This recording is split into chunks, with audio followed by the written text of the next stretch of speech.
11 episode की शुरुआत में हम देखते हैं कि और अगले दिन जिंग जिंग लियो शो के लिए खाना लेकर जाती है और उसे बोलती है कि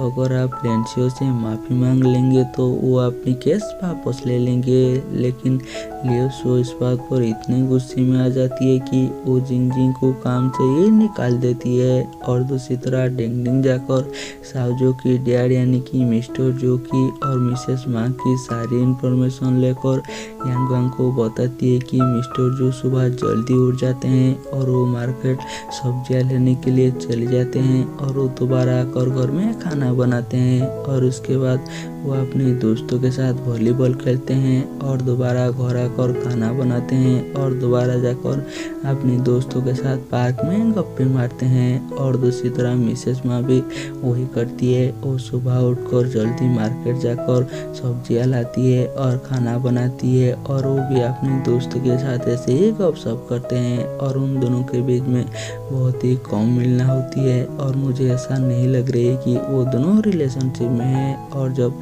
मिस्टर जो बीमार थे तभी मिस माँ उनके पास आई थी उनकी ध्यान रखने के लिए और उसके बाद उन दोनों का मिलना सच में बहुत ही कम है। तभी वहाँ पर जिंग जिंग रोते हुए आती है और वो यांगवांग को बताती है कि लियो शो ने मुझे काम से निकाल दिया। तो आगे से यांगवांग उसे अपनी ऑफिस में बिठाती है और वो डिंग डिंग से आइसक्रीम मंगाती है और जैसे ही जिंग जिंग आइसक्रीम को खाती है तो फटाक से खुश हो जाती है। तो आगे से यांगवांग उसे बोलती है कि तुम बचपन से ही ऐसी हो, तुम जब भी आइसक्रीम खाती हो फटाक से खुश हो जाती है और उसे पूछती है कि हुआ क्या है। तो आगे से जिंग जिंग बताती है कि मैं तो सिर्फ लोसो को इतना बोल रहा था कि तुम जाकर लेंशियो से माफ़ी मांग लो ताकि वो अपनी केस वापस ले ले, लेकिन वो मेरे ऊपर इतना गुस्सा हो गया कि उसने तो मुझे काम से ही निकाल दिया। तो आगे से यांगवांग उसे बोलती है कि तुम्हें पता तो है ना लोसो कितना गुस्से वाला आदमी है, फिर भी तुम्हें पता है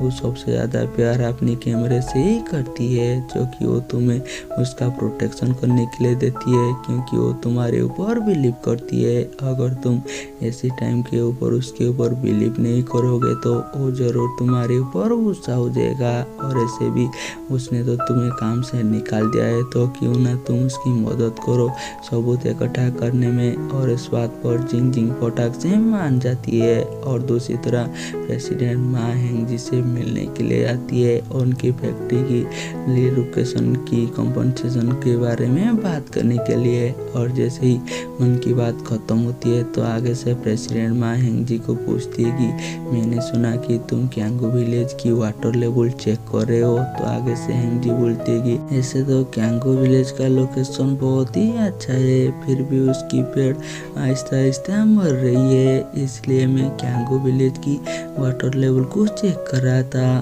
और दूसरी तरह यांगवांग लॉयर लियाओ से बात करने के लिए उसकी ऑफिस के बाहर उसकी इंतजार कर रही होती है और लॉयर लियाओ अपनी बॉस से बात कर रही होती है कि मैं जब लियोसो को बोला कि लेंशियो से माफ़ी मांगने के लिए, लेकिन लियोसो तो मेरे ऊपर ही गुस्सा हो गया और मुझे ऐसा लग रही है कि लियोसो विक्टिम है, इसलिए मैं अब से उसके साथ अच्छे से काम कर सकती हूँ। और जैसे ही वो बाहर आती है तो यांगवांग उसे अपने पास बुलाती है, लेकिन लॉयर लियाओ तो उसके ऊपर गुस्सा होती है, इसलिए उसे बोलती है कि तुम इसी केस के ऊपर इसलिए इतना ध्यान दे रहे हो क्योंकि तुम्हारी गर्लफ्रेंड लोसो की स्टूडियो में काम कर रही है और इन सब में उससे भी प्रॉब्लम हो सकती है और तुम्हें तो तुम्हारी गर्लफ्रेंड के लिए और कहीं पर जॉब ढूंढना चाहिए। तो आगे से यांगवांग बोलती कि कल तुम गुस्से में इसीलिए चली गई थी क्योंकि तुम्हें लग रहा था कि जिंग जिंग मेरी गर्लफ्रेंड है। तो आगे से लॉयर लियाओ बोलती कि कल मैं गुस्से में इसलिए चली गई थी क्योंकि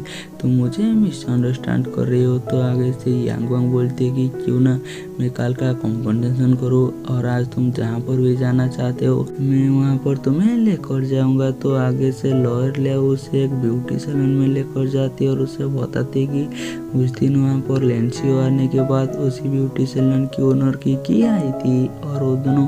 उससे मिलने के लिए सीढ़ियों में जा रही होती है। तो तभी वहाँ पर जावली भी आ जाते हैं, इसलिए वो दोनों वहीं पर छुप जाते हैं, लेकिन दोबारा से जावली आ जाती है इसलिए वो दोनों पकड़े जाते हैं और वो यांग वांग को बोलती है कि मुझे पता है कि आप यहाँ पर ब्यूटी सैलून की ब्रांड एम्बेसडर बनने के लिए आए हुए हो, लेकिन आपको चली जाना चाहिए क्योंकि उसने ऑलरेडी मुझे हायर भी कर लिया है और मैं तो यहाँ पर सिर्फ कॉन्ट्रैक्ट साइन करने के लिए आई हुई हूँ। तो आगे से यांग वांग भी ऐसी दिखाती है जैसे कि उसी काम के लिए यहाँ पर आई हुई है। और जैसे ही जावली जाती है तो लॉयर लियाओ पूछती है कि तुमने उसे सच क्यों नहीं बताया। तो आगे से ही यांग वांग बताती है कि अगर मैं उसे सच बताता तो उसे ऐसा लगती है कि मैं यहाँ पर तुम्हारे साथ डेट पर आई हूँ। और इसके बाद लॉयर लियाओ खुद ही जाकर उससे मिलती है, लेकिन उससे कोई ज़्यादा इन्फॉर्मेशन नहीं मिलता। और जैसे ही वो वापस आ रही होती है तो यांग वांग जिंग जिंग को लो शो की स्टूडियो में जाते हुए देखती है और ये चीज़ लॉयर लियाओ भी देख लिया होती है, इसलिए वो यांग वांग को छोड़कर यहाँ से चली जाती है। और जिंग जिंग जाकर लुओ शो को कॉल करती है, लेकिन लुओ शो तो उसकी कोई भी कॉल नहीं उठाता, इसलिए यांग वांग जिंग जिंग के पास जाती है और उसे यहाँ से लेकर चली जाती है। और यहीं पर हमारी एपिसोड ख़त्म हो जाती है और हम मिलेंगे जल्दी नेक्स्ट एपिसोड में।